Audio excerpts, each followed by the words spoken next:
My brother is missing.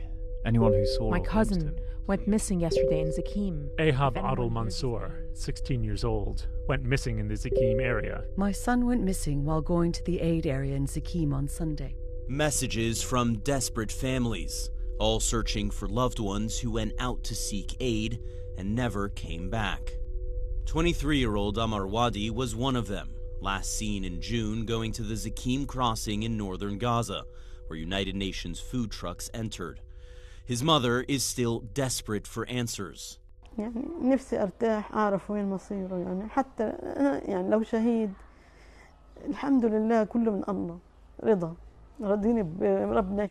Wadi's fate is still unknown, but a CNN investigation based on videos, satellite imagery, and eyewitness accounts points to the Israeli military bulldozing the bodies of some of those killed near the Zakim crossing. IDF whistleblowers who spoke to CNN also point to a broader pattern of the Israeli military mishandling bodies in ways that could amount to war crimes. Collecting humanitarian aid became a deadly reality in Gaza over the summer before the ceasefire took effect. More than 2,000 Palestinians were killed by Israeli fire while trying to get aid, according to the World Health Organization. The Israeli military has acknowledged firing toward these crowds, but said it does not intentionally fire at civilians. Hundreds, some dead, others still clinging on to life, were hauled away amid the mayhem, including here near the Zakim crossing. But amid the clattering of gunfire, others were left behind.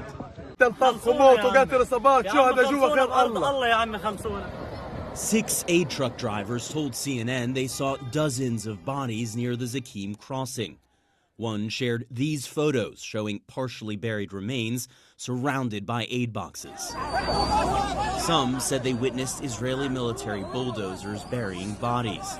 They've asked us to conceal their identities, fearing retribution from Israeli authorities. There are bodies everywhere, decomposed skeletal remains, one truck driver told CNN.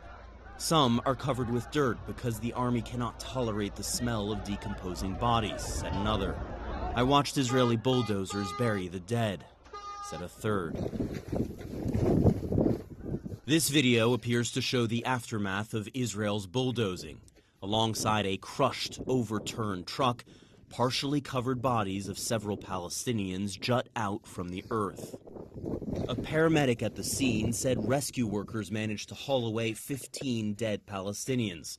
With the ambulance full, some bodies had to be left behind. CNN geolocated the video to this location near the Zakim crossing. You can see the overturned truck here, alongside bulldozed roads and track marks left by heavy machinery or armored vehicles. These are the roads where crowds of starving Palestinians swarmed aid trucks on a near daily basis, and where they were fired upon and at times killed by Israeli gunfire.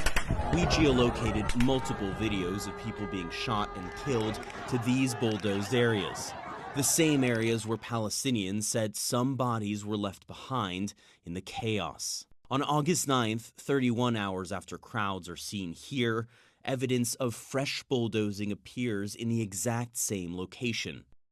This video shows just how close Israeli forces, including this D9 bulldozer, were to those crowds. The soldiers came in front of us, eyes to eyes, and the quadcopter was 10 meters away from us. They were shot in front of us, and there is a martyr that stayed over there, and no one could get close to him. We begged the soldiers to carry him back, but they didn't allow us. We provided the Israeli military with GPS coordinates for the locations where bodies were likely bulldozed and a detailed list of questions. The military said bulldozers positioned in the Zakim area are, quote, used for operational purposes, to deal with IED threats and for routine engineering needs. It denied they were used to remove bodies, but did not address questions about burying them. The military also declined to describe its protocol for dealing with bodies in Gaza. The Israeli military's apparent improper disposal of bodies of Palestinians stretched far beyond Zakim. We spoke with 2 Israeli soldiers on condition of anonymity due to fears of retribution. Both described bodies of Palestinians being buried in shallow, unmarked graves in different parts of Gaza. Essentially, the idea was to shove the body with a bunch of dirt clearing the road and push it to the sides. And that was it? That was it, yeah. The grave was not marked? No. There was no identification process or notification process to any international or Palestinian organization? Not that I was aware of, not in my unit. So essentially, we were never given any protocol or any order of how to handle any bodies. There was never once that anyone told us, if you have a body, this is what should be done. By allowing the dead to become the missing, international law experts say bulldozing bodies into unmarked graves can violate international law. And if those bodies are mutilated or desecrated, the practice can rise to the level of outrages upon personal dignity, a war crime under the Geneva Conventions. As for Amar Wadi, about a month after he went missing in late June, his phone was returned to his family. A message had been left on the home screen. "Forgive me, Mom, if anything happens to me. Whoever finds my phone, please tell my family that I love them so much." A message that reads like a young man's final words. Words that are impossible for a mother to accept without a body to bury. Jeremy Diamond, CNN, Jerusalem.